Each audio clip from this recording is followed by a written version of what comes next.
I am in love with Stranger Things, and this isn't something that's very unknown about me. I've currently reviewed 2 out of the 3 seasons that are currently out, and so I thought the next obvious choice was to review that 3rd and current season. Now, I've been a little bit on the grind with American television. As you guys can tell probably from a couple of videos that I've put out, you guys can tell that I've watched things like The Queen's Gambit, The Animaniacs, Clone Wars, How I Met Your Mother, Adventure Time, just plenty of different American television shows, but Stranger Things to me is still incredibly unique and interesting and is one of the more entertaining and creative shows I've seen as of modern day television.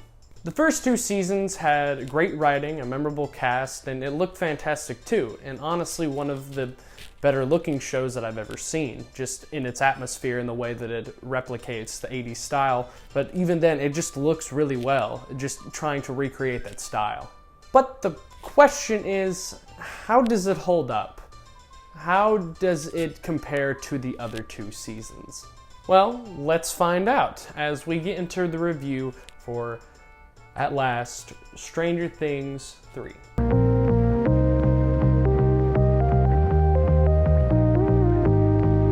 Welcome back to Hawkins, Indiana, a pleasant, quaint little town that's about as lucky as one of the locations in a Scooby-Doo film. It's been about 9 months since the events of Season 2, and the gang is all enjoying their summer break with all their jobs, their summer camps, and prepubescent romance.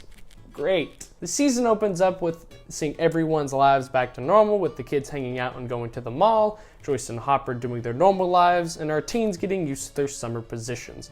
Eleven is enjoying a normal life with Hopper, experiencing music, TV, and Mike's gross boy lips. So everything is happy, right? Wrong! From the first few minutes, we will see Will touch his neck, and that means stuff is still bad because he does it multiple times. Then Billy, who tries to pull a Stacy's mom with Mrs. Wheeler, gets attacked by Evil Jello and becomes a bad guy? An evil clone? Maybe he's possessed? Body snatchers? I don't know. Apparently it was possession, but I was kind of confused. Well, that guy is the main bad guy, and he wants to destroy all humans because he is evil, I guess. We still don't know a ton about these guys, which is an aspect I still really enjoy about them. I enjoyed the mystery factor that hopefully will get answered in later seasons. So now it's up to our main squash to kill Gumby and save the day. And that's the whole season. As you guys can see, we're starting to develop a pattern. We see problem in Hawkins, split up and look for clues, danger, Avengers team up, big fight, win. 3 whole seasons of this, and we've been fooled. So the story for this season is a little out there. So, of course, we've seen crazier. The Upside Down and Hawkins lab have been pretty wild, but Russians underneath the mall during the Cold War is not a place that I thought we would go. I don't necessarily think that it was too out of left field for the series, but I found it a little bit of a shock, especially with these children translating Russian code and figuring out their base underneath the mall. Like, how is this secret Russians that they are able to build a whole secret base underneath their town, and these kids, that the majority of them have just made it into high school, are able to discover it in less than a day.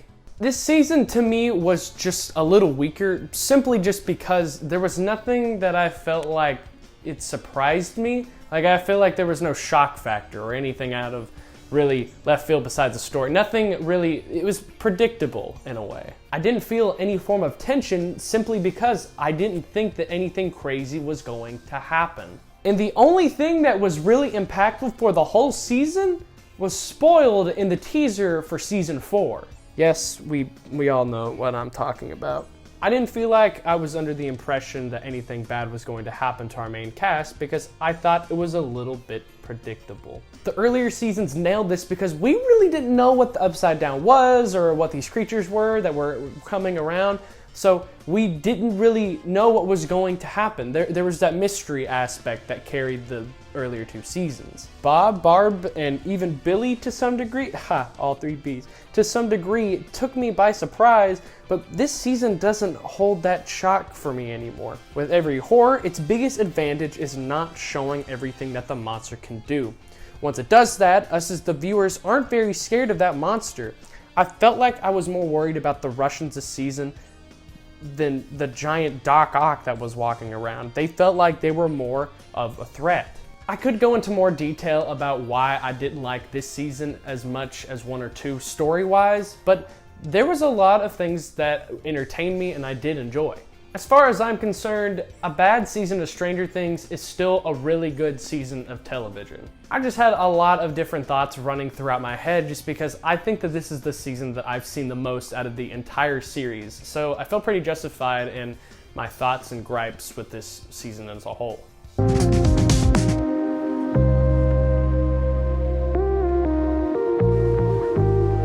Stranger Things has a cast of characters that keeps me entertained every time they are on the screen. Because of how divided up the groups are in the beginning, I'm always dreading that one group will be boring in comparison to the others, but these characters all have dynamics that will work well together and keep me wanting to see how the next group was doing, never having a dull moment. Now, that's not to say that everyone was perfect in every scene, because believe me, when they flopped, they really flopped. So can we please just come up with a new plan, because I love her and I can't lose her again? But their dynamic as a whole group kept me entertaining. The kid group had everyone except Dustin, and their beginning was nice to watch playing D&D, be teenagers, and not be a gross hormonal puberty mess like Big Mouth. But towards the middle, their arc seemed to fall apart because Dustin was off with Steve and Robin, and the others hardly mentioned him. And that group had Erica, and to put it very simply, she was very annoying and didn't add any entertainment for the group that snuck into the secret base. On a very simple level, she wasn't written well. Mike and Lucas were dumb, Eleven screamed and cried a lot, and Max seemed to be unfazed that her brother is now being possessed by a demon from another dimension and leading an army of Nickelodeon slime. I mean, were we supposed to be sympathetic for Billy? Was she? On the topic of Billy, I think he was definitely the worst written villain in the whole show. Billy was written as a total jerk last season, and this season, they gave me no reason to feel sympathy for him, even after his backstory. He didn't have any character moment in his head or an internal dialogue with his own emotions, just his body being possessed. All they needed to do was give Billy something to actually do other than be a ragdoll. I think his death was just so underdeveloped. Only having his moment at the end of the season tried to act as his redemption. It felt kind of unwarranted. For the final nitpick I have to say that Hopper and Joyce have such forced chemistry. Like, we already know their relationship has always been seen with a romantic hint, but this season just felt so forced. Joyce legitimately watched Bob the Builder get devoured like a public school Thanksgiving meal in the last season, and now Joyce just wants her dang magnets to be fine. Hopper was exclusively pissed the whole time because Joyce blew him off on a date, and it never went away. Hopper had the same attitude the whole season, so why is it that he deserved a chance at the end? Because he didn't.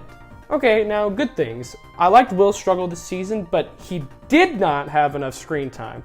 All he wanted was to play D&D because they couldn't the last two seasons due to him being possessed and kidnapped.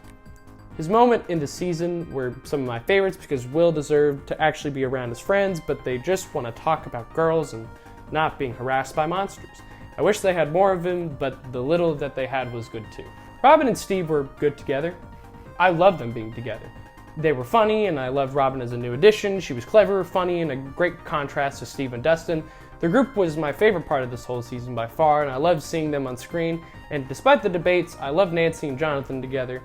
I loved how they stood apart and did their own thing, and I thought the two of them are just such a nice little couple. The big thing is that they were the only ones that didn't annoy me. They were the only group to themselves that just didn't annoy the crap out of me. And finally, to wrap up the character section, a shout out to my favorite character in the whole season, Alexei.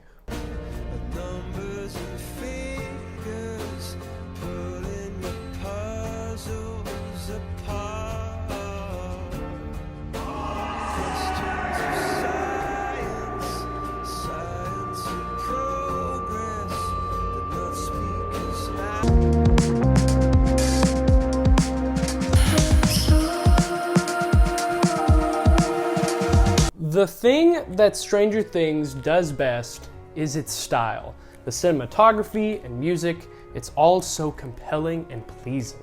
This season really sticks out from the others in terms of its neon color palette that it kept consistent from scene to scene. I love the way that most of the shots are done, having these slow pans that I'm a sucker for, that I've been in love with since the first season. This season may be my favorite just in terms of style. In terms of music, okay, come on. I loved every bit of it. The soundtrack from 2 is definitely my favorite, but 3 is so good. The score for this season is again spectacular, with Kyle Dixon and Michael Stein yet again making a synthetic dreamscape that gives me chills and excites me all the darn time. Woo! It's so good. I've never really touched upon that, but after almost finishing up my time in college, my appreciation for Stranger Things' direction has grown more and more with every rewatch. Maybe I'll do a video about that one day? Who knows?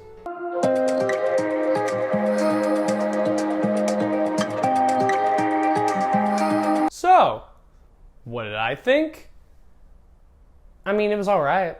Again, let me reiterate that a bad season of Stranger Things is still a really solid season of television. It's very worth your time.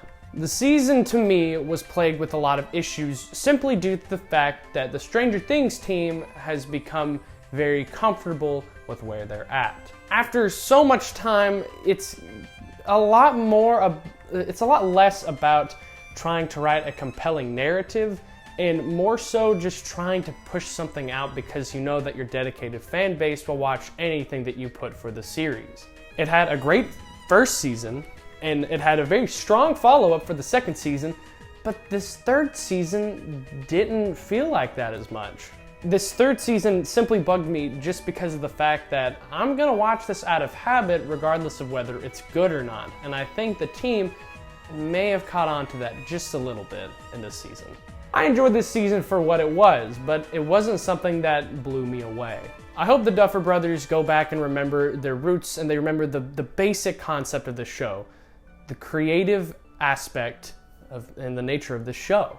This concept is so memorable already. This series is already super memorable. Just fix the writing, don't go bonkers with the story, and keep that same energy that you guys had when Dustin and his girlfriend sang a song for a passcode. I really like that. I have really high hopes for season 4, so please don't let me down. So with all of that in mind, I'm going to be giving Stranger Things 3 a 6.5 out of 10. Now,